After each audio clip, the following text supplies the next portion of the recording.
Amados, isto é que é o verdadeiro louvor.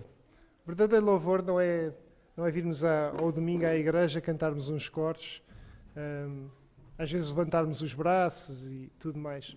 Podemos estar em verdadeiro louvor nessas circunstâncias.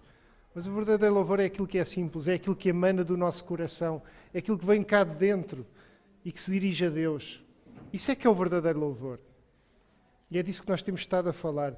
Aqueles que estiveram connosco nas semanas passadas sabem que durante o mês de maio nós estivemos a tentar responder à questão: como é que nós podemos adorar verdadeiramente a Deus? Como é que podemos adorar verdadeiramente a Deus? E hoje nós vamos procurar avançar e vamos procurar concluir essa análise. Na semana que vem nós não teremos pregação, nós vamos ter um culto estritamente a adorar o nosso Deus. Então, vamos para a semana pôr em prática aquilo que a palavra nos fala, aquilo que a palavra nos diz. Vamos responder à palavra. Então, desde já eu vos desafio para a semana a responderem à palavra, com um louvor sincero, vindo do coração.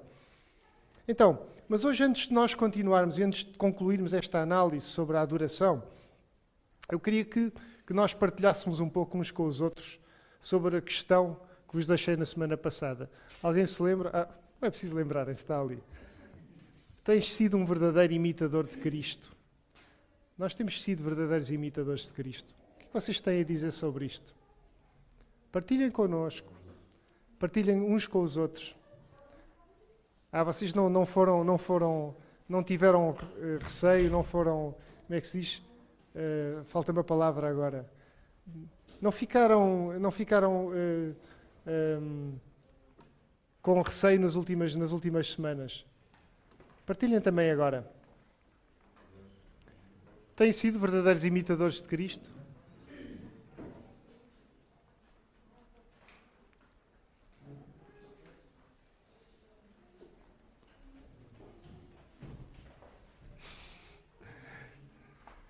Ela diz que não, mas abana só com a cabeça. Então. Eu acho que posso partilhar, já que nós... Força. O grupo que tivemos a falar no domingo passado. É um bocado difícil nós sermos imitadores de Cristo quando estamos fora de igreja. Igreja, pessoas que partilham da mesma fé que nós. Se formos a analisar, nós passamos quase 24 horas com pessoas que não são crentes. Uhum. E é muito complicado quando nós estamos no mundo, digamos assim, sermos os verdadeiros imitadores de Cristo.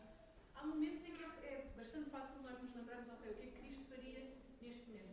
Mas há coisas banais, por vezes, do nosso dia-a-dia, uma piada qualquer que os amigos dizem de Jesus ou de Deus, em que nós até rimos no momento, mas nós não estamos a ser verdadeiros imitadores de Cristo. E coisas assim, pequeninas. Simples. Portanto, acho que o sermos um verdadeiro imitador de Cristo é fácil sermos verdadeiros imitadores de Cristo quando as coisas nos vão mal, quando estamos a viver situações complicadas, ou mesmo quando está tudo a correr muito bem segundo aquilo que nós esperamos que aconteça na nossa vida, que nós queremos, que nós desejamos.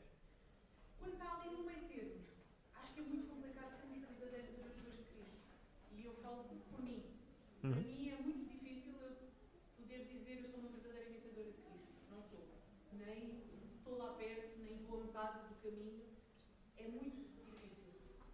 E é uma batalha que eu acho que nós temos que pensar, não é só todos os dias, mas a todos os momentos.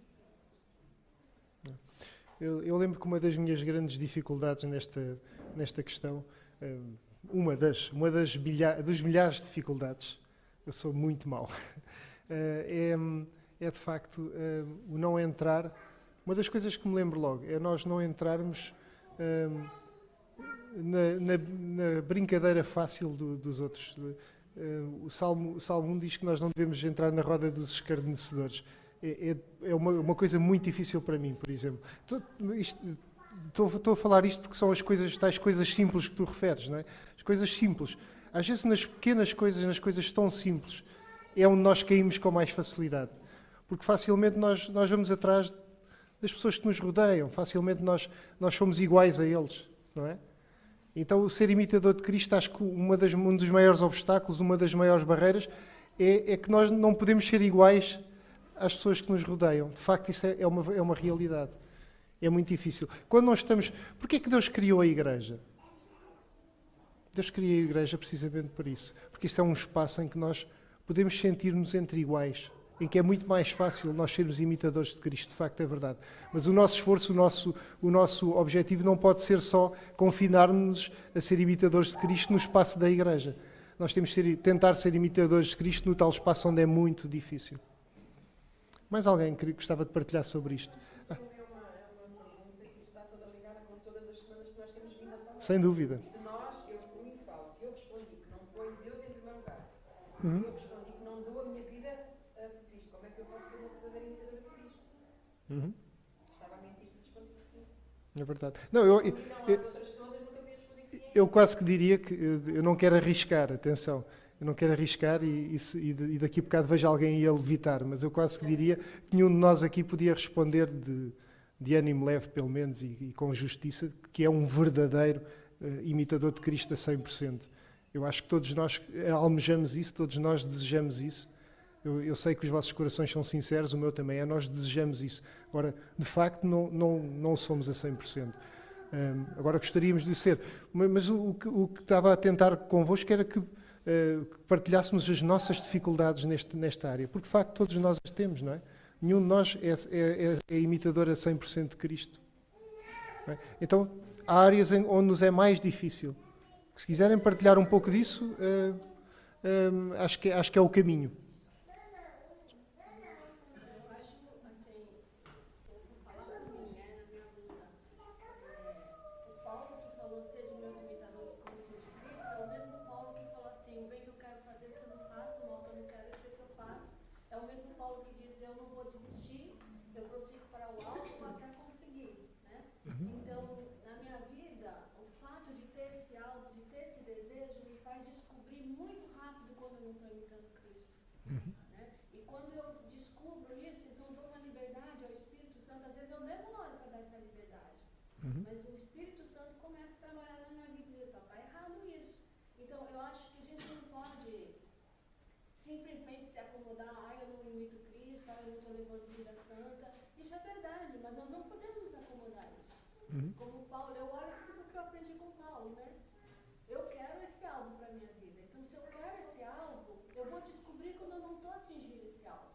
E também vou descobrir na palavra e pelo Espírito como atingir esse alvo. Aí, nisso também, não entra só a palavra, não entra só o Espírito, mas entra a igreja, entra a comunhão, entra o GPS, por exemplo, né? No nosso GPS, a gente gasta muito tempo falando nas nossas lutas.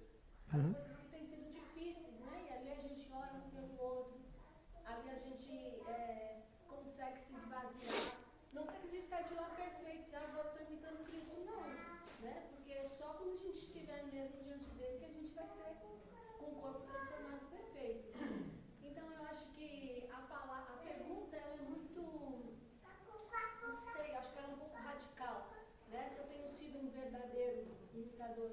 Talvez eu perguntaria assim, eu tenho buscado querer ser um verdadeiro imitador. Todas as perguntas que fizemos nas últimas 3 semanas são todas elas muito radicais. Muito radicais, porque ou é ou não é. Mas a questão aqui não é tanto nós prendermos à ideia radical, mas que isto nos leva a pensar sobre, de facto, para onde é que estamos a caminhar.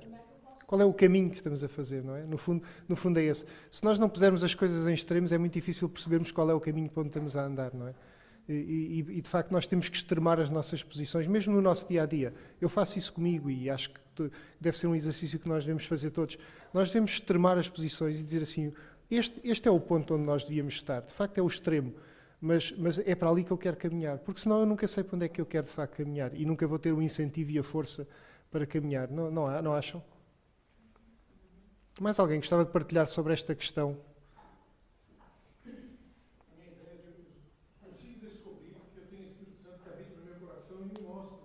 Falhas, né? Onde eu não estou sendo um verdadeiro imitador. Ao conscientizar, eu só queria ser mais sério, mais rápido para conseguir as mudanças. Às vezes eu consigo conscientizar qual é a mudança, mas o processo de mudar é que para mim tem sido, às vezes, frustrante. Né? E aí eu tenho buscado mais conhecer a palavra, viver e colocar quero alcançar isso em tal prazo. E aí dá para medir, né, o quanto eu estou sendo Zeloso ou não? zeloso, né? Mais alguém? Ok, não vos espremo mais. Nas últimas semanas nós concluímos que adoramos a Deus. E adoramos a Deus porque Ele nos amou primeiro. E que o adoramos como? Entregando-lhe tudo o que somos nas suas mãos. Mente, coração e corpo. E como é que nós o fazemos? Como ofertas vivas, santas e agradáveis a Deus. E este é o verdadeiro culto que nós lhe devemos prestar. E aprendemos também que para que isso seja possível, nós temos que realizar uma mudança radical nas nossas vidas. Temos que deixar de uma vez por todas de nos conformarmos às coisas deste mundo, que é um pouco aquilo que falávamos há pouco, e deixar que Deus transforme radicalmente as nossas vidas através do fogo do Espírito Santo atuando sobre as nossas vidas. Foi isto que nós falámos. Mas qual é que é o resultado de tudo isto? De toda esta entrega a Deus, deste culto sincero e racional, desta transformação radical nas nossas vidas? Nós podemos perguntar-nos, e fazíamos essa pergunta genuinamente, mas qual é que é o resultado disto tudo? E isso é o que eu gostaria de ver hoje convosco para nós terminarmos, em espírito de conclusão. Para o efeito, eu pedia que abríssemos de novo a palavra, na passagem que nós temos vindo a esmiuçar ao longo deste mês. Romanos 12, versículos 1 e 2. E nós temos lido esta palavra juntos todas as semanas e não vamos fazer diferente hoje. Eu não gosto de mudar as coisas. Gosto de coisas iguais. Então, vamos ler juntos. Irmãos, peço-vos pelo amor de Deus que se ofereçam a Ele como ofertas vivas, santas e agradáveis. É este o verdadeiro culto que lhe devem prestar. Não vivam de acordo com as normas deste mundo, mas transformem-se, adquirindo uma nova mentalidade. Assim compreenderão qual é a vontade de Deus, isto é, o que é bom, o que lhe é agradável e o que é perfeito. Ok, nós nesta manhã vamos centrar-nos só na parte final do versículo 2. E assim compreenderão qual é a vontade de Deus, isto é, o que é bom, o que lhe é agradável e o que é perfeito. Nós vamos então analisar o que é que este pequeno trecho nos diz acerca de qual é o resultado de uma vida de verdadeira e sincera adoração a Deus. Porque, de facto, essa vida tem um resultado. Vamos ver quais é que são as duas promessas que Deus deixa aos seus verdadeiros adoradores. Estão comigo? Amém? Ok. Deixem-me contar-vos então primeiro uma pequena história. Havia uma senhora que andava de porta em porta a vender bolachas. E ela própria fazia aquelas bolachas. Então ela entrava numa rua, batia nas portas todas, do princípio até ao fim, a tentar vender as suas bolachas, e quando chegava ao fim da rua, portanto quando acabava aquela rua e chegava a um cruzamento, ela pegava num lenço. Então ela levantava o lenço, não é? Pegava num lenço que tinha no bolso, lançava ao vento, e se o lenço caía para a direita, ela ia para a rua da direita. Se o lenço caía para a esquerda, ela ia para a rua da esquerda. Era assim que ela fazia sempre. De repente esta mulher estava numa rua, acabou a rua, chegou a um cruzamento e começou a lançar o lenço. Este caiu no chão e ela voltou a apanhá-lo, lançou outra vez. Caiu no chão, ela voltou a apanhá-lo, lançou outra vez. Até que passa um homenzinho intrigado com aquilo, perguntou: olha lá, o que é que você está a fazer com este lenço? E a senhora respondeu-lhe: olha, eu lancei ao ar este lenço para ver para onde é que vou. Se o vento o leva para a direita, eu vou para a direita. Se o vento o leva para a esquerda, eu vou para a esquerda. O que está a acontecer é que o lenço está a cair para a esquerda, mas eu agora gostava de ir para a direita. Então eu estou a lançar o lenço até que ele caia para a direita. Eu sei que é uma história um bocado absurda, mas ela mostra muitas vezes qual é que é a nossa perspectiva em relação à vontade de Deus. Nós dizemos que queremos conhecer e queremos realizar a vontade de Deus. Mas depois, quando Ele nos revela, de facto, essa vontade, quando Ele nos diz o que é que devemos fazer, nós procuramos manipular essa vontade para que ela se molde àquilo que nós mais desejamos. E esta é que é a nossa realidade, a maior parte das vezes. Muitas vezes oramos e pedimos: ó Deus, seja feita a Tua vontade, e tal. Ó Senhor, seja feita a Tua vontade.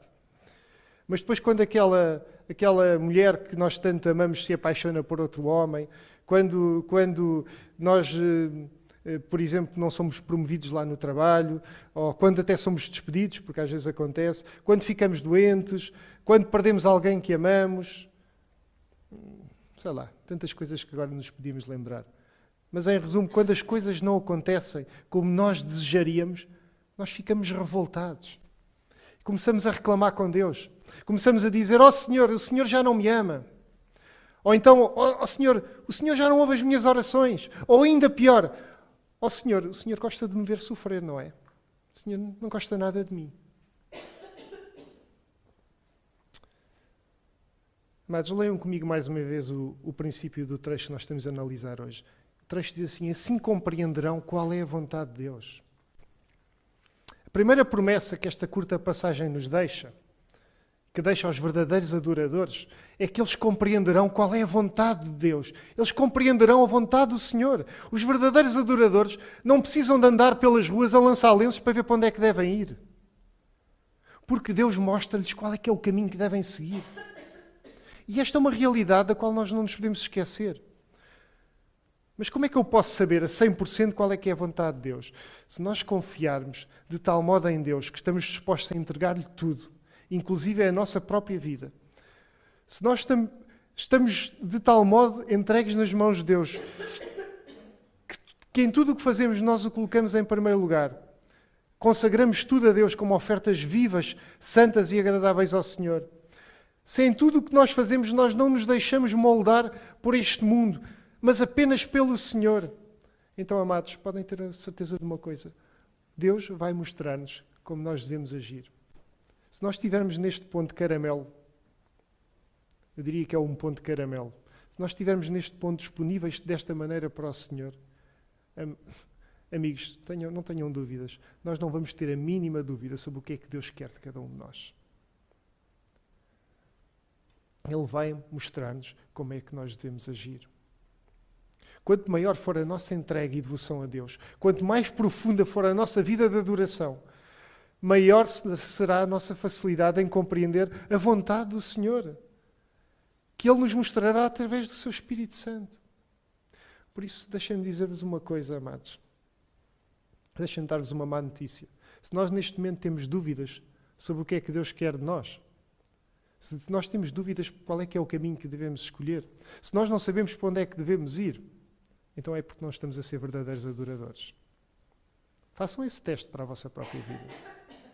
Será que vocês na vossa vida sabem para onde é que querem caminhar? Será que eu sei para onde é que eu quero de facto caminhar? Para onde é que eu devo caminhar? Para onde é que o Senhor quer que eu caminhe? É que se não sei, se calhar não estou a ser um verdadeiro adorador. Se calhar eu não estou totalmente entregue nas mãos de Deus. Se calhar eu não estou entregue de forma viva, de forma santa, de forma agradável a Deus. Se calhar eu não lhe estou a dar a primazia em tudo. E por isso, depois, eu tenho dúvidas. E depois, por isso, eu estou vulnerável. Provérbios 3, capítulo 3, versículos 5 a 7, dá-nos uma exortação da qual nós nunca nos devemos esquecer. Eu decorei este versículo há muito, muito, muito tempo, na versão antiga, na versão Almeida. Mas esta versão é talvez ainda mais feliz. Ela diz, confia no Senhor de todo o teu coração e não te fies na tua própria inteligência. Apoia-te nele em tudo o que empreenderes e ele mostrará como deves agir. Mostrará o caminho, não é? Não te julgues demasiado sábio. Respeita ao Senhor e afasta-te do mal. Amados, conhecer a vontade de Deus requer confiança. Conhecer a vontade de Deus requer entrega. Conhecer a vontade de Deus requer dedicação. Conhecer a vontade de Deus requer separação do mundo. E conhecer a vontade de Deus requer transformação real. Nós não podemos conhecer a vontade de Deus se não formos transformados. Se nós não formos transformados, não vamos conseguir conhecer essa vontade. Em resumo, isto requer que nós sejamos verdadeiros adoradores. Se nós não formos verdadeiros adoradores, nós não vamos conseguir conhecer a vontade de Deus. Mas a questão é se nós estamos dispostos a viver esta entrega, esta dedicação, esta separação e esta transformação que é exigida. Será que estamos? Se nós estivermos dispostos a viver isto tudo, a sermos verdadeiros adoradores, vejam comigo o que vai acontecer. Assim compreenderão qual é a vontade de Deus. Isto é, o que é bom, o que lhe é agradável e o que é perfeito. Na versão da Bíblia Almeida, Esta passagem diz-nos para que experimenteis qual seja a boa, agradável e perfeita vontade de Deus. Então, a segunda promessa que esta palavra nos deixa hoje, que ela deixa para o verdadeiro adorador, é que ele experimentará o que é bom, agradável e perfeito para Deus. Os irmãos estão bem a ouvir estas palavras. Nós, se formos verdadeiros adoradores, nós vamos experimentar o que é bom, o que é agradável e o que é perfeito. Não é para nós, é para o Senhor.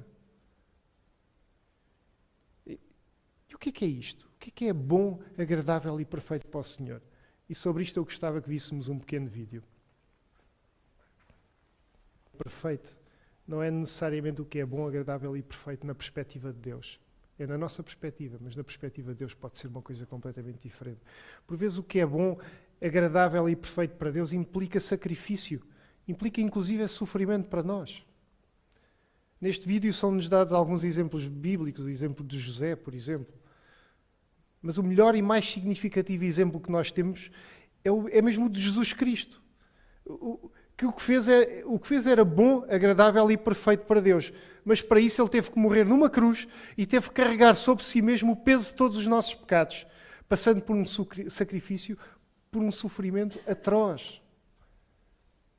E olhando de uma perspectiva meramente humana, como é que Jesus podia olhar para aquilo e pensar isto é bom, agradável e perfeito para mim? Mas de facto foi bom, agradável e perfeito para ele. E foi bom, agradável e perfeito para Deus.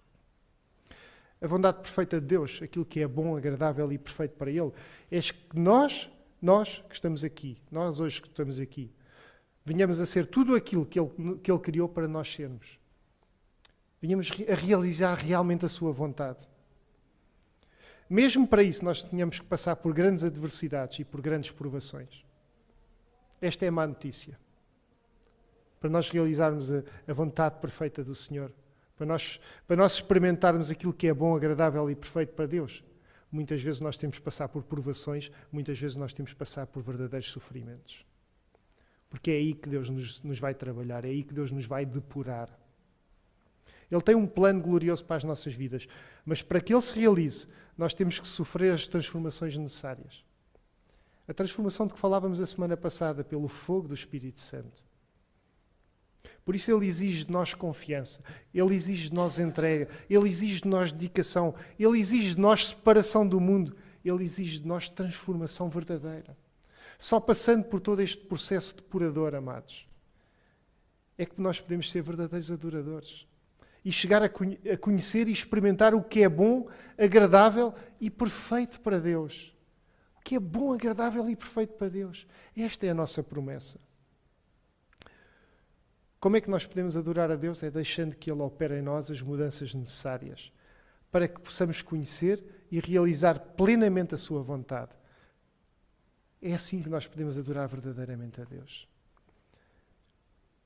Amados, se nós não deixarmos que Deus nos transforme, nós não vamos conseguir chegar a este conhecimento, aquilo que é bom, agradável e perfeito para Deus. Será que nós estamos dispostos a deixar que Deus opere esta mudança radical, esta transformação radical nas nossas vidas? Antes de nós terminarmos, eu gostava de vos convidar a ver de novo um pequeno vídeo. Vídeo que nós começámos por ver quando iniciámos esta jornada. A Deus. Eu gostava de tentar resumir as respostas que nós encontramos ao longo destas 4 semanas numa frase, talvez uma frase grande, mas é uma frase. Uma resposta resumida, que nós talvez possamos tentar guardar na nossa memória. E a frase é mais ou menos esta: podemos adorar verdadeiramente a Deus se nos entregarmos por completo nas suas mãos e o colocarmos em primeiro lugar nas nossas vidas, deixando-o transformar-nos através do fogo do seu Espírito Santo e afastar-nos do pecado e dos padrões deste mundo, para que experimentemos então a boa, agradável e perfeita vontade do Senhor e sejamos cheios da sua alegria. Eu pedia que simbolicamente nós lêssemos esta frase em conjunto, que ela possa ser uma declaração para nós hoje, possa ser uma declaração que nós levemos talvez daqui, levemos para pensar, para refletir, para nós refletirmos ao longo dos nossos próximos tempos sobre de facto qual é que deve ser o nosso foco como verdadeiros adoradores. Então vamos ler todos juntos. Podemos adorar verdadeiramente a Deus se nos entregarmos por completo nas suas mãos e o colocarmos em primeiro lugar nas nossas vidas, deixando-o transformar-nos através do fogo do seu Espírito Santo e afastar-nos do pecado e dos padrões deste mundo, para que experimentemos então a boa, agradável e perfeita vontade do Senhor e sejamos cheios da sua alegria. Amém, irmãos? Isto, amados, exige de nós um compromisso renovado com o Senhor. Isto exige de nós uma afeição renovada por Deus. Isto exige de nós uma vontade renovada de o adorar, que conduzam por fim a uma alegria renovada, que nós só encontramos na sua adoração. Amados, nós podemos ter muitas alegrias na vida. Há muitas coisas que nos dão alegria, há muitas coisas que nos dão satisfação. Mas acreditem, a maior alegria que nós podemos ter vem da nossa adoração a Deus. Essa será a verdadeira alegria que nós vamos sentir e viver. Então, adorar verdadeiramente a Deus exige um avivamento real de cada um de nós. Nós temos vindo a falar de avivamento ao longo deste ano. Adorar verdadeiramente a Deus exige avivamento de cada um de nós, que nos leva a voltar-nos por completo e sem restrições para o Senhor, considerando Deus a coisa mais preciosa que temos. Será que nós estamos dispostos a isto? Estamos dispostos a deixar que Deus nos transforme para que este avivamento real aconteça nas nossas vidas? Eu espero que sim, amados. Eu queria exortar-vos mesmo a levarem estes pensamentos para casa. E antes de nós nos despedirmos hoje e de terminarmos este assunto, eu queria que tivéssemos mais um tempo de partilha em comunidade. E a questão sobre a qual queria que partilhássemos era esta. É uma questão radical, como dizia a Magali. Mais uma questão radical. Mais uma questão extrema. Mas olhem, eu acho que esta é a questão. Esta é verdadeiramente a questão. Tenho adorado verdadeiramente a Deus? Será que eu tenho adorado verdadeiramente a Deus? Será que eu tenho sido um verdadeiro adorador? Será que eu tenho experimentado todas estas coisas? Pelo menos algumas vezes? Será que eu tenho estado de tal maneira sintonizado com Deus? De tal maneira procurando este compromisso com Deus, que já consegui chegar à ideia, à noção, à consciência, à vivência de ser um verdadeiro adorador? Não tenham vergonha. A cada palavra que me faltava era vergonha. Vocês nas últimas semanas têm sido espetaculares. Nunca houve vergonha de partilharmos. Não tenham vergonha também agora. Tenho adorado verdadeiramente a Deus. Amados, eu não tenho adorado verdadeiramente a Deus. 99% do meu tempo. Restam-me pequenas memórias e pequenas lembranças de momentos em que tenho sido um verdadeiro adorador. Deixem-me partilhar isto convosco. Quando preparei isto tudo, pensei muito nisso. E isso deixou-me de joelhos muitas vezes. De joelhos até, às vezes nem no sentido físico, mas no sentido emocional. Quando é que nós conseguimos chegar a isto, amados? Isso é o que eu pergunto para mim. Não é? Não sei, o que é que vocês têm para partilhar sobre isto? Isto é o que Deus quer de nós. É que nós sejamos verdadeiros adoradores. Amados, vamos orar. Vamos ficar de pé. Vamos pedir a Deus que nos dê a transformação através do seu Espírito Santo. Vamos pedir a Deus que nos encha do seu Espírito Santo. Eu acho que nós precisamos ser cheios do seu Espírito Santo. Todos os dias, a toda a hora. Para nós sermos verdadeiros adoradores. Para nós permitirmos que Deus nos transforme, nos molde de forma contínua. Para que nós possamos verdadeiramente adorá-lo. Servi-lo como Ele deseja, como Ele merece, como Ele quer. Vamos orar.